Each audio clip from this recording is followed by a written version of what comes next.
এখানে আপনারা 14 জন আছেন, ঠিক আছে? আপনাদের গার্ডিয়ান এদিকে আছে 14 জনের, ঠিক আছে তো? এরা হচ্ছে বিশেষ করে যে বাংলাদেশের নেত্রকোনা, তারপরে কুড়িগ্রাম, তারপরে হচ্ছে এই কলমাকান্দার ওই বিভিন্ন বর্ডার দিয়ে অনুপ্রবেশ করছে তারা।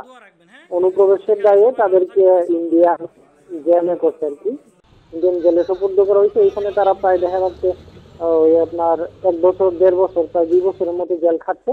কাটার পরে তাদের সাজা যখন শেষ হয়েছে তখন ওই তামাবিল বর্ডার দিয়ে আসার জন্য আমাকে চিঠি দিচ্ছে ইন্ডিয়ান হাই কমিশন থেকে, ইমিগ্রেশন হয়ে আর কি চিঠিটা আসছে।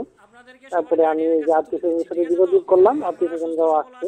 ওই আসার পরে তাদের আত্মীয় স্বজনদের কাছে সবাই দিয়ে দিলাম। আর এখানে আমাদের গোয়েন্দা থানার স্যারও ছিলেন, বিএসএফ ছিল, বিজিবি ছিল, আমরা ইমিগ্রেশন পুলিশ ছিলাম।